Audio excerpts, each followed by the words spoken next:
Hi, good evening. Thank you for coming. Thank you to my friends, my parents, my professors that all showed up here tonight. I hope you like my picture. It's really fun, and it kind of is a representation of where I'm going after I'm done here at Chadron. So we're going to start with the first part, which is the research opportunities I had at Chadron State College with the IMBRI program and my chemistry capstone. So what is IMBRI? IMBRI stands for the Institutional Development Award Network of Biomedical Research Excellence, and is basically a program funded by the NIH. So a branch of the NIH called the NIGMS, which stands for the National Institute of General Medical Sciences, funds the IDEA. An IDEA is a congressionally mandated research program that funds research in states that have a historically low amount of NIH research funding. So about 23 states are part of the IDEA network, and about 23 states are IMBRI programs, IMBRI states basically. So the IMBRI program is a 16,500 fellowship awarded to IMBRI scholars, and it's divided into basically 2 academic years and 2 summers. So for the first academic years, students receive a fellowship of $3,000 split into 2 semesters, and each summer they receive a fellowship of $4,000 as well as housing and support. And we have the opportunity to go to colleges in Nebraska. The main one is UNMC, to conduct research. Students are selected based on their academic excellence and their interest towards research. And the program starts in the junior year, basically. So for my first summer experience in the summer of 2022, I had the opportunity to work at UNMC under the guidance of Dr. Jonathan Venestrom. Dr. Jonathan Venestrom is known nationally for his work on schistosomiasis and malaria, and my project focused on synthesizing 3 analogs of a heat compound called MC26 in an attempt to improve the stability and the potency of MC26. Before I move on, I'm going to give you a little background in what the disease is in general. So we're focused on schistosomiasis. And schistosomiasis is considered a neglected tropical disease because it's a disease that only affects countries in areas that are called neglected. So we are talking about countries in South America, Asia, and Africa. So it's a disease that affects about 1 billion people worldwide, and it's a real concern. So there is a drug available to treat schistosomiasis, and it's called praziquantel. The problem, however, is that that's the only drug that has been available in the market for years, and with the antibiotic, let's say, drought that we've been experiencing worldwide, there is no new compound present in the market in case patients become resistant to praziquantel. Resistant basically means in case praziquantel does not work anymore. So my lab focuses on trying to find a compound that can treat schistosomiasis, and a compound that can treat schistosomiasis, and my work was basically taking the compound and making 3 copies of it. So the reason for doing that was by doing that, we could maybe understand why it worked that way and how we could improve it. At the end of my 10-week summer program, at the end of my 10-week research, I presented my work at the annual IMBRI meeting in August 2022. And the picture you have here is from left to right, Isioma, which was a previous IMBRI scholar, Dr. Nisha Duran, who received she received an award from the school, me in the middle, and my IMBRI supervisor, Dr. Buckman. I also obtained a certificate of achievement for completing the summer research. My second research experience was at Chadron State College, and it was in a cancer biology. It was in the cancer biology lab under the guidance of Dr. Ann Buckman. So this time we focused on triple-negative breast cancer, and that is the most aggressive form of breast cancer. The reason why is because that particular breast cancer is it's a breast cancer that shows no detection for the progesterone hormone, the estrogen hormone, and the human epidermal growth factor. So the work in our lab was trying to understand how curcumin, which is the active ingredient in turmeric, targeted the NF-kappa B and the TGF-beta pathway. So my work focused on picking up from the project already completed by Isioma, and running biochemical assays to try to understand the time-dependent and dose-dependent of curcumin on the triple-negative breast cancer cell lines. I presented my work at multiple conferences, but the main one here, where you see me smiling with my eyes closed, was at Kansas, at the Central Idea States Regional Meeting in Kansas. So this was a meeting that gathered all Idea states and where I had the opportunity to present my work. The third research experience I had was in a pancreatic cancer lab, and I have a dry lab next to it. If I forgot to mention it in the previous summer experiences, but wet lab means that I'm actively conducting experiments on the bench. But when we're talking about dry lab, we're talking about computer work basically, so I don't get my hands wet. So I worked on pancreatic cancer, and the big idea here is that pancreatic cancer is the fourth most frequent cause of cancer deaths. And they found that IKK beta, which is a protein, plays a critical role in the development of this cancer. Looking at patient-derived samples, they found elevated amounts of phosphorylated IKK beta. That basically means that there was a high amount of activated IKK beta. And in my lab, they discovered that the kinase MAP3K1, which is another word for a protein, basically, a protein that activates other proteins, hopefully, a protein that activates other proteins, is able to inhibit IKK beta. So the purpose of my project was to, using molecular docking, identify compounds that could inhibit MAP3K1. And I worked under Dr. Amar Natarajan. I presented the result of my 10-week summer project at the annual Embry meeting 2023. So that's me smiling over there with my certificate on the left. Now, my final research experience, which is not under Embry, but it's under my senior capstone thesis. So a senior capstone thesis is basically a 3-semester capstone project that students in chemistry, physics, and geology take, and they have the opportunity to conduct research. This time I worked under Dr. Mary Keithley, and my project focused on MRSA. I'm sure we're all familiar with MRSA, but if we're not, MRSA is kind of like the causative agent behind hospital infections.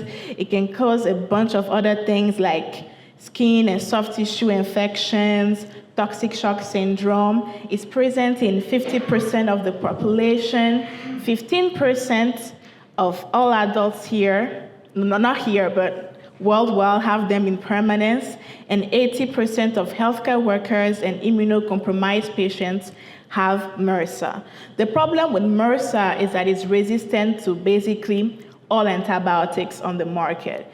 And we found that the way that MRSA is able to fight against antibiotics is by using bacilithiol as a co-substrate to deactivate the antibiotics. So my project focused on, first of all, synthesizing bacilithiol And then by synthesizing bacillithiol, we could understand how it worked and use that knowledge to design better antibiotics.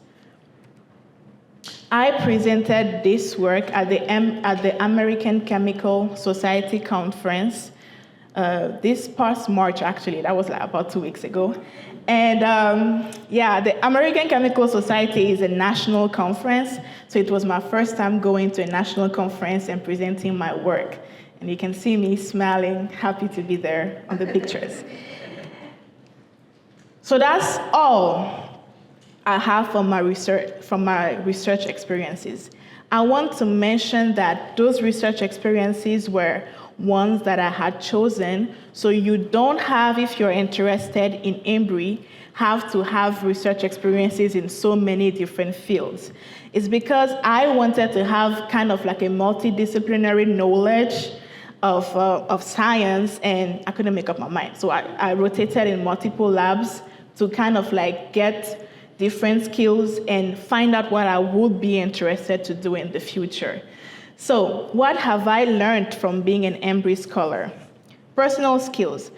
My self-esteem grew a lot, as well as my confidence when it comes to science, because I was very scared in the lab before joining Embry. I barely did anything. I was always afraid of breaking everything. But after my first summer at UNMC, where I broke a couple of stuff and realized it was okay, I was more confident in the lab, and I was able to join multiple different projects and just go and present.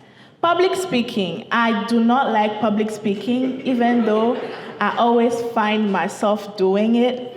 But being an Embry scholar has given me the courage to approach public speaking. And through each public speaking experience, I get better.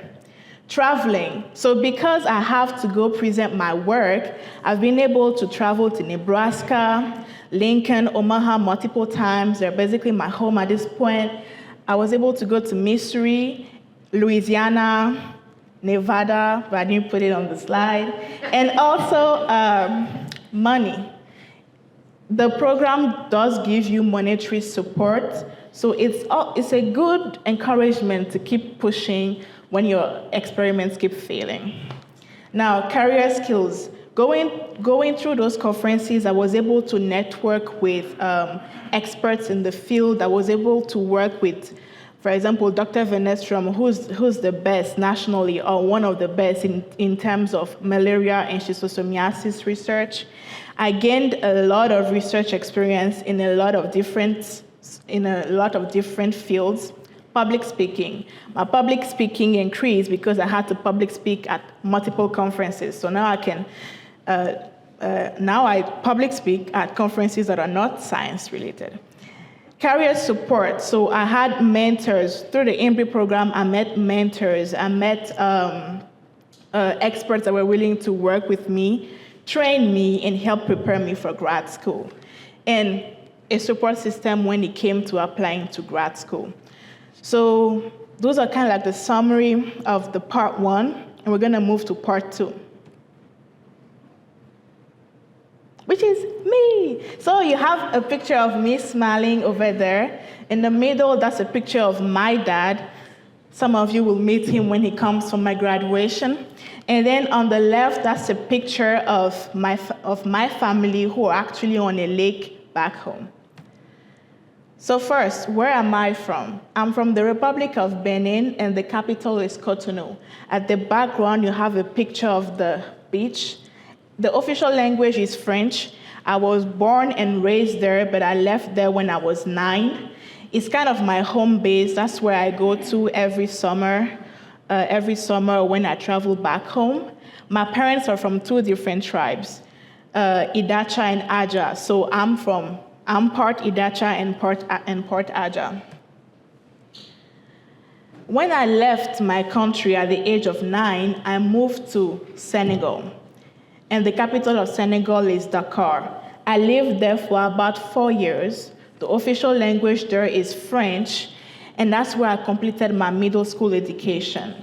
My parents put my brother and I in a bilingual school, so we took all of our subjects in English and took all of our subjects in French. So we had about 14 subjects every academic year. So that's where I learned how to read and write in English, and not just in English, but also how to do physics in English, biology in English. After 4 years, we moved to Nigeria, Abuja. And the official language there was English. So I switched from a country where I spoke French everywhere to a country where I only spoke French at home. I lived there for 5 years. I completed my high school education there, and that's where I learned how to speak in English. So I knew how to speak already, but then living in an environment where the only thing I was hearing every day was English improved my speaking skills, my listening skills also. And then I moved to the US, Chadron, for my bachelor's, and that's where I've been since 2020. The official language is English here. And I'm about to graduate in May with a Bachelor of Science in Chemistry. I say Chadron has been a heaven and a forge for me because I came during January 2022, so 8 weeks before the COVID pandemic. And Chadron really was a home for international students. We knew that even if the world was going crazy, we were able to still go to school. They fed us 3 times a day, which is very important. And we just had support while we're here. It was very important for my parents to know that I wasn't going to end up on the streets like it happened to so many international students in bigger cities. It was also a forge because it's hard to be an international student in a foreign country where you don't have your parents. And I had no family member here, no actual blood family member. So spending 4 years here, studying, getting used to the place, it was hard, but I made it, so yeah. So, how did my background prepare me for graduate school? Due to moving around basically every 4 years, I became flexible, adaptable, stronger, resilient. It developed my imaginative and creative thinking skills because I have experiences from so many different cultures that I'm able to apply that when it comes to science. I know there's not just one way to do a thing. Multiple cultures do things differently. And my background trained me for college. Now, how did the United States prepare me for graduate school? Independence. I had to manage myself, manage my time, understand that my parents are not here to tell me to go to school. They are really far away, like 2 days away by plane. So I really had to be able to take care of myself. I became more resilient, stronger, multitasking. I have it twice on the slide because multitasking. And then college training and research experience, of course. Now, we're moving on to part 3, graduate school. What you need to know if you're considering graduate school in the science and if you're considering graduate school in general. So this is advice that can be applied to even people that are not in the science field. First of all, a little about me. I had multiple interests. When I came here, I was gonna go towards medicine. But I was also interested in theater and creative writing and stats. So I really had to, so every semester, I basically added and removed a minor, basically. So how was I able to still graduate on time while basically adding and changing minors? I kept the core of my science classes. So I knew I was gonna end up either as a medical student or as a graduate research student. So I made sure the classes I needed for both of these fields, both of these paths were in my 4-year plan. But my electives were basically filled with all of the minors that I was taking. If your major is chemistry, which I don't see anybody here, but just in case, if your major is chemistry, make sure you take your capstone project seriously. Say, for example, you're not an Embry student, but you still want to go to graduate school. Your capstone project is basically an opportunity for you to conduct research the way an Embry scholar would and gain research experience. If you're a science student, I will encourage that you take science classes that have a lab component and that you take your lab seriously, because even though I was running away from doing activities in the lab, it was still an opportunity for me to learn about conducting experiments, lab safety. And then you need extracurriculars when it comes to applying to graduate school. I would say it represents about 10 to 20%, but extracurriculars show the school that you're applying to that you're able to manage a wide variety of things, that you're not just a science student or that you just work, but you're also able to give back to your community. So I would recommend just picking one. You don't have to do a lot of things like I did. Just pick one and then focus on that and build your resume around that. Now, timeline and tips when it comes to applying to graduate school. Start thinking 2 years ahead. So basically, from at the end of your sophomore year, you need to make up your mind. You don't have a lot of time to keep adding and removing minors. I did that until my senior year. But don't do what I did, okay? You don't have a lot of time to keep adding and removing minors. So you need to be able to make up your mind on the path that you want to take. The summer before your senior year, you need to have the list of the schools you want to apply to, your personal statement outlined, like the big points you want to talk about and the things you should remember, and the people writing your letters of recommendation lined up, in the sense that you need to ask them if they're willing to write your letters of recommendation. The application portal for most schools opens around August, September, and closes in December, January. So you have about 4 months to apply. When you are looking at schools, do not discount state schools. That means also look at state schools. Don't just look at the big schools, look at the state schools, because they also have a lot of research funding. Apply to a wide variety of schools with a wide variety of application deadlines. I'm not saying apply to 20 schools, but I'm saying apply to schools that have a wide variety of selection, let's say selection, concentration. I'll explain what I mean. Basically, apply to schools that are really selective, then schools that are midly selective, then schools that you're sure you're about to get in. And apply to schools that have a wide variety of application deadlines, as in schools that have a rolling application. And the rolling application deadline basically means you can keep applying. They keep accepting students until the quota fills up. And that's helpful in case you don't get to any of the schools you apply to. Thankfully, that wasn't my story.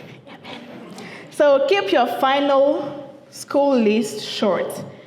I'm not going to tell you that. I'm going to tell you that in the next slide. But don't apply to 20 schools. Because usually what happens when you're applying to graduate school is that you have to fill out a application for each school. You don't get to copy it. And then you have to make a personal statement for each school. Then you have to have recommenders for each school. So if you have 20 schools, yeah, you're going to have burnout. So application materials. In addition to filling the application, which is something usually that just takes like 10 to 20 minutes, you need to have a CV and a personal statement. So top left, that's a picture of my CV, and bottom right, that's a picture of my personal statement. I have the resources available at the college. You have the English tutors at the tutoring center. They can help you in formatting your CV, and they can also read through your personal statement just to make sure that your sentences make sense and that they connect, basically, no grammatical errors. Now, I have the names of people that were instrumental in writing my personal statement. First, we have Isioma. She was a previous Embry scholar, and she graduated 2 years ago, and she's also doing her PhD. She sent me a copy of all of her personal statements and a copy of all of her CVs. So that was helpful to have a template of what mine was supposed to look like. Miss Brenda literally took me out of a writer's block because I had all of the ideas in my head, I just couldn't write it. Like I would just be panicking and I couldn't write. So she met me one day in the library. She asked me a question, it didn't work. She asked me a second question, and then I wrote like 2 pages in 30 minutes just because of her. And then after I put everything in the paper, she also worked with me to make sure my story was cohesive and that it made sense and that it was straight to the point. So if anybody needs help in writing, go find Miss Brenda. Now, letters of recommendation. For my letters of recommendation, I chose all of my research mentors, so all of the people I conducted research on. Because you're applying to graduate school, you need to have people that can speak to your research ability. So there are the four over there. And I also chose my advisor, international club advisor, Miss Jen, because she was able to speak to my strengths outside of the lab. She knew me because she had been working with me for 3 years with the international club, so she kind of knew my strengths and my weaknesses. She's right there, by the way. Hi, Michelle. Okay. Then reviewers. You need to have people that will review your personal statement. So after writing my personal statement, I sent it to a bunch of people that I knew could give me feedback. People in the field and people who were not in the field. So we have Dr. Pruitt. Hi, Dr. Pruitt. We have Dr. Wentworth. Hi, Dr. Wentworth. We have Isioma again. You know, she really was my resource when it came to this application process. I also sent it to my parents because, you know, I wanted them to be a part of it. That's my mom. She smiles a lot in real life, but that's my mom. And then that's my brother. And down there, that's a picture of my father. I know we look alike, so to prove it, I made a montage of our faces so that you can really see how we look alike. Okay. And then the application itself, few things to remember. You need to apply early, okay? You need to apply early because what usually happens is that the grad schools give interviews to the people that come first. You might be as qualified as everybody else that applied, but you applied late and they have no more spots. You don't want that to be your story, so apply early. When it comes to fee waivers, because we all know applying to professional school is expensive, go to graduate school fairs. I went to the NIH virtual fair and I got a couple of application fee waivers that way. Apply early again, because if you apply early, sometimes you don't have to pay. Also, participating in research programs like Embry also gives you fee waivers. So basically programs funded by the NIH or the NIGMS, they give you fee waivers just by you being in the program when it comes to applying to grad school. And if you're a permanent resident or a US resident, this does not apply to international students in most cases, but ask if they have fee waivers. If they say yes, apply. They will usually ask you to apply. So apply, and in most cases, you get a fee waiver, so you don't have to pay. Now, this is what you need to know in terms of in terms of preparing for applying to grad school. Now you've applied, and you're in the waiting period. So I applied to about 7 or 9 schools. 7 or 9 because, as I told you, you're gonna have burnout, so I don't really know if I applied to 7 or 9, but about that number. I got accepted into 2 and I selected 1. Now, how did I select the school I I am going to. I knew from the interview. The energy with that school was different. The faculty, the staff, the students, they were so helpful.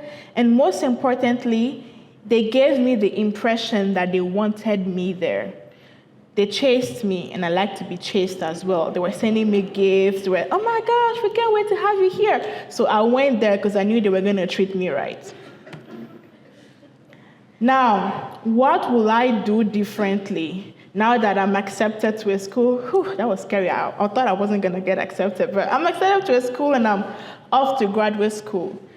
Start early. I started doing research my last 2 years of my bachelor's, but I found out last year that you can even start your first year. Not necessarily through a program like Embry, but there's a bunch of research internship programs that are looking to take students. So if you know from the beginning that you want to do research, or if you have an interest in research, just start applying to research internships from your first summer.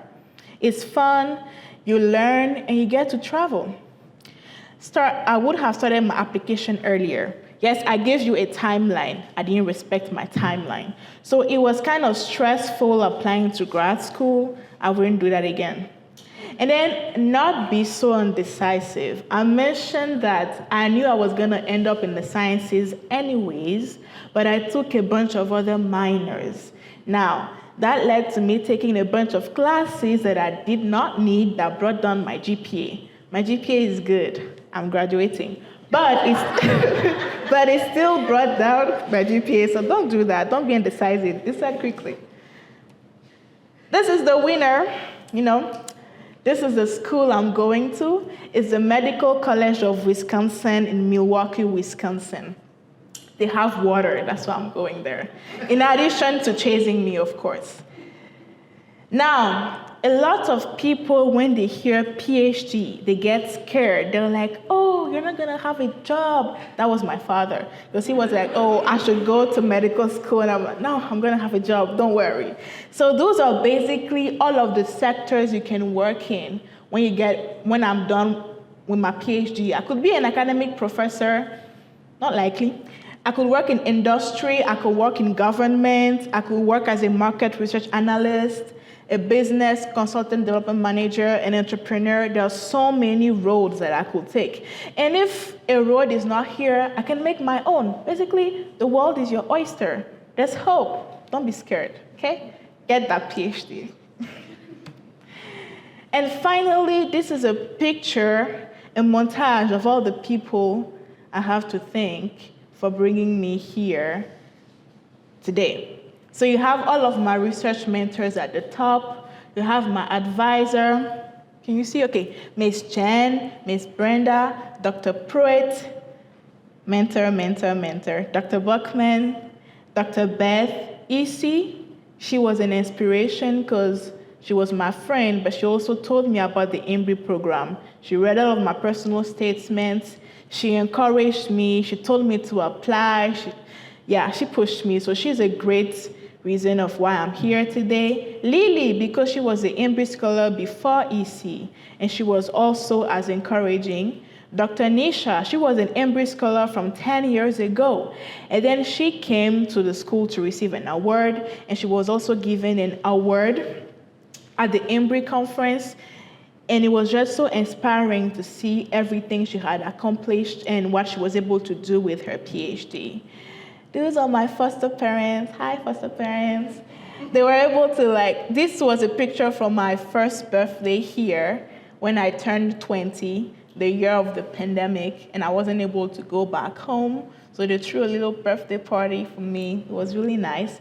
And they've just been my parents here. This is Dr. Beth. She's my grandma. And she knew I was going to go.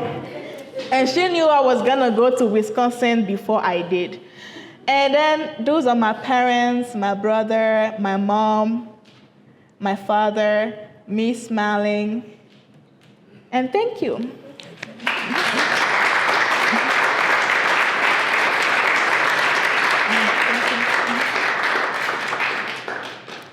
Does anybody have any questions?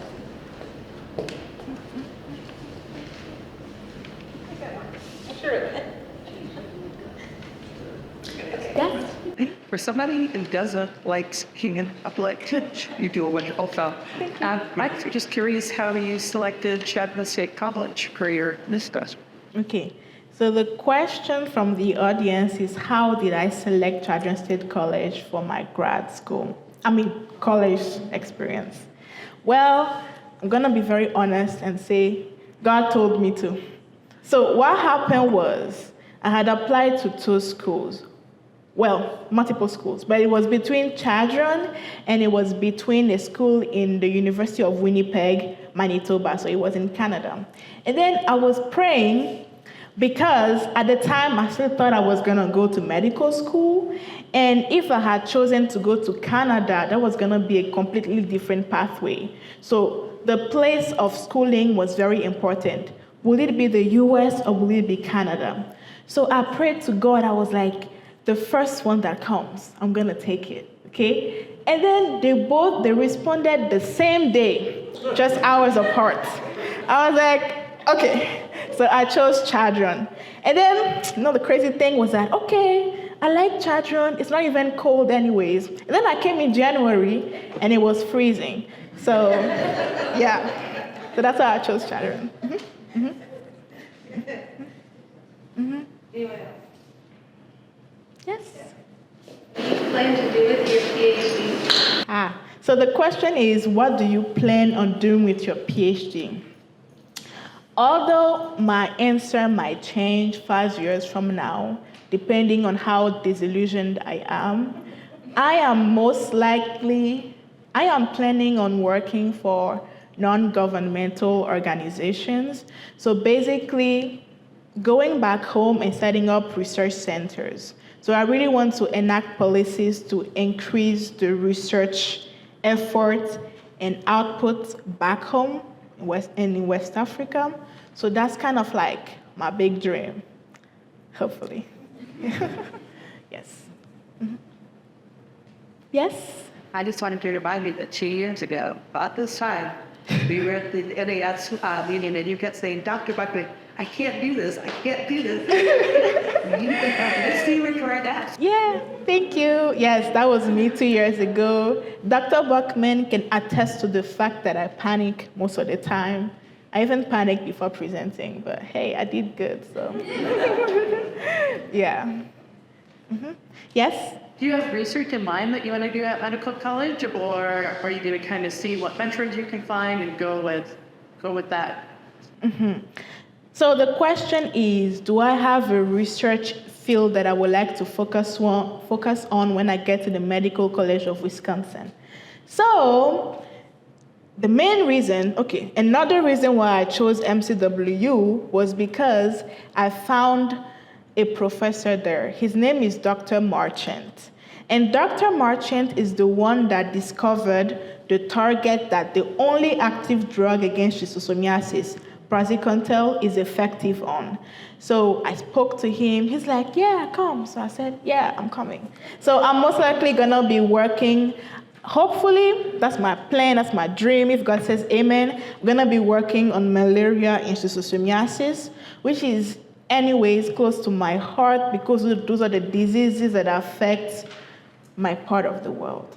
So, yeah. And Embry connected me with that guy, so Embry is good. I recommend 100%. Okay. Thank you. Thank you all.